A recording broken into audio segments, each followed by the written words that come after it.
Hello, everyone. This is Sherry Galvanized, and I'm coming to you live from the space. I am a certified hypnotherapist, and I'm doing a channel here to talk about hypnosis, talk about meditation, talk about the mind, hopefully, provide a little bit of inspiration, motivation, and support throughout the week for those of you who are my students and clients. And as I've said in previous shows, I will talk about topics that you either bring up in the comment section or that you send me an email about. So this week, trauma came up, and I'm not a trauma specialist. In fact, the truth is, all throughout my schooling, getting a master's in counseling, the topic of trauma never came up. There's been some studies that were done in 1997 that are starting to change, and gradually the word about trauma and adverse childhood experiences is seeping out into the professional world. But the truth is, there are many people who are going to school right now and who probably are not learning about trauma. I'm changing that in my classrooms. I am a professor at Long Beach City College in the Human Services Department, and I have experts who come and speak on trauma every semester. In the Introduction to Social Work class at the AA level. And I hope that these folks are going to get more of it at the bachelor's level and at the master's level. And by the time they go out into the field, they're going to know plenty to know about trauma. With trauma, school, and hypnosis, they all go together, and it also goes along with my private practice. So as a somebody who's worked as a professor, somebody who's worked in the community college district, somebody who's a former community college student, I think that understanding trauma is very important. I think that trauma plays a role in student success.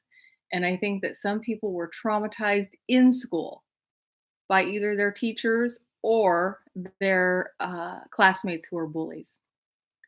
So, what that means is it's possible that somebody could have been traumatized in kindergarten, and that's still going to impact how they feel about going to community college or university. It could possibly impact their results in class. Why? Because trauma is one of those things that is stored in the brain, and trauma uh, is stored in the nervous system as opposed to the thinking, logical brain. It's in your reptilian brain, as they call it. And so people can have these automatic responses just to something like a classroom with a person standing up in front talking. The mind associates that environment as being a scary environment. And so it makes it hard for a person to think straight. But like I said, trauma is really not my specialty. And what I have learned about it, I've learned more so on the internet and from guest speakers who come into my class and teach us all about it at the same time. It's something that's very fascinating. I don't know that I'll take it on as a specialty, but I'll always be learning about it. And frankly, part of the learning for me has been to realize how trauma has impacted me personally. They have an adverse childhood experiences study, and there's a little test that you can take. It's very short, it's only one page. I think it has 10 questions in it altogether, something like that. Just one sheet, yes and no. Give yourself 1 point for each one you answered yes to. And the maximum score is 10, and I'm a 7. And when you have a score of 4 or more, have a higher likelihood of all different types of diseases, not just mental illness or substance abuse, but things like heart disease and other common commonly known diseases that kill in America. So there's a push that says, there's some people who are saying that more doctors need to know about this, more therapists need to know about this, more teachers need to know about it. And then there's that stigma that says, I don't want to admit that we have divorce and mental illness and alcoholism in our family. You're not supposed to talk about things like that. Well, whether you talk about it or not, it's still affecting you. And the thing is that trauma doesn't just go away because you get older. It it's something that can stay with you for a lifetime and frankly get worse over time. Anyway, the focus of my videos or I should say, the focus of my hypnosis practice. If I want to specialize in anything, it's helping students to be successful. And I know that that's a wide range of things that need to happen. It's not just the mind. I used to be really into cognitive behavioral therapy and this idea that if you could just change your thinking, you could change your life. And I still think that the mind is very powerful and plays a huge role in a lot of what we experience in life. But when you're talking about your nervous system, you're talking about something that your mind can't quite control. When you're talking about, say, the knee jerk response, you could sit most of us, we could sit there and tell ourselves all day long, I'm not going to kick my leg when they hit it on that spot. I'm not. I'm strong, I'm powerful. My foot is going to stay still, and then somebody hits that spot just right and choo, there goes your foot, right? This there's some things that you can't control, and this is a disgusting example, but you can't control diarrhea, not exactly. Uh, you might be able to take some pills, but the thing is there's things that happen inside your body that you just got to accept. And trauma affects you in that kind of way, in a knee jerk response, automatic. Your body responds and your thinking is totally out of the picture.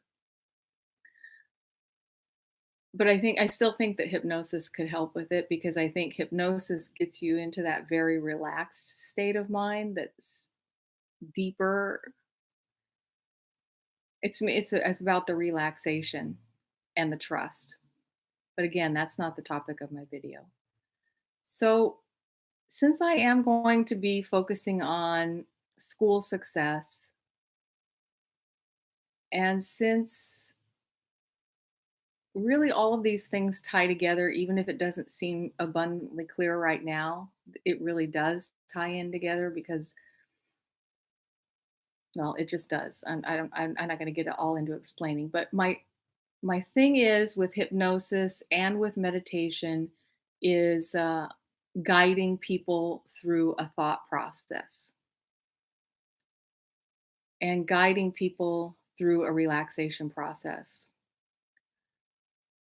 It For someone who's traumatized, it might take longer to get relaxed because you have this startle response and you have this need to be hyper vigilant and this need to be aware of all things that are happening at all times. And some people who have trauma might not even want to close their eyes. Even if they're in a room all by themselves that's technically safe, they don't feel safe and they don't want to close their eyes. I get that. So first you have to find out what is it that works for you to help you relax. I would recommend progressive relaxation, and a true progressive relaxation takes a long time. I'm not going to do a progressive relaxation right now, but I want to pick up as if you've already done a progressive relaxation and now you're ready to just receive some guided meditation. I'm going to assume that you're already in that very relaxed state that a progressive relaxation would put you in.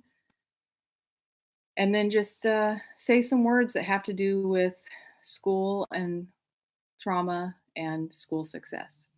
So go ahead and close your eyes and continue to take in some slow, deep breaths.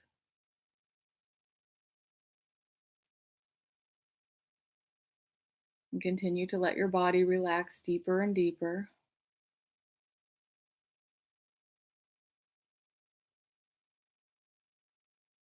And then just say to yourself, I create safe places for myself now.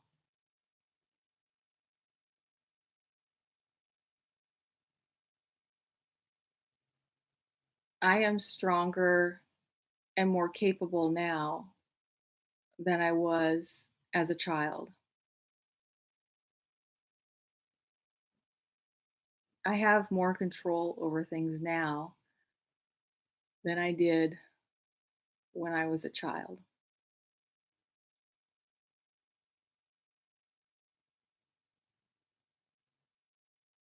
I am bigger. I am stronger. I know more. I know how to get support. I know how to get away from harmful situations. Continue to inhale and exhale.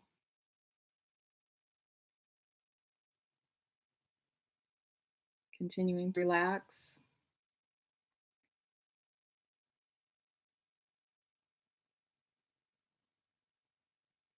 I know how to find the help that I need. I know how to ask for help. I am smarter about knowing who to trust and who not to trust. I have wisdom.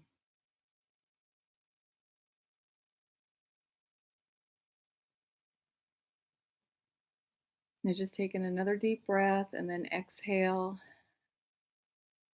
and open your eyes. That's a very short one, but sometimes you need something that's very short. You can repeat it. You can go to that spot in the video and listen to it again or watch it again. You can write it down. You can say it in your own words. You can alter it a little bit to make it your own. But that is part of how something could be helpful to you. That's part of a beginning of how something could be helpful to you. The other part is not about hypnosis, and it's not about closing your eyes, and it's not about using your imagination. It's about paying close attention to those times when your trauma gets triggered, or going back in time and saying, what were those times where I just acted out of character? Why did I act like something was terrifying when really it wasn't terrifying? What were those things? You have to open up your mind to be aware of those instances. And then the part of the trauma treatment or the trauma therapy during those times is to then give yourself what you didn't get back in that time. And that's a whole nother video that would take a lot of explaining. Not going to get into it right now, but I am willing to talk about it a little bit further. So leave me your questions, leave me your comments. You can contact me, like I said, through email. I usually do these videos on Thursdays at 11:11 Pacific Standard Time, but this week I can't do a Thursday video. That's why I'm doing it today. So, uh, other than that, I am going to end today's show. Thanks for watching, and I will see you next week. Bye for now.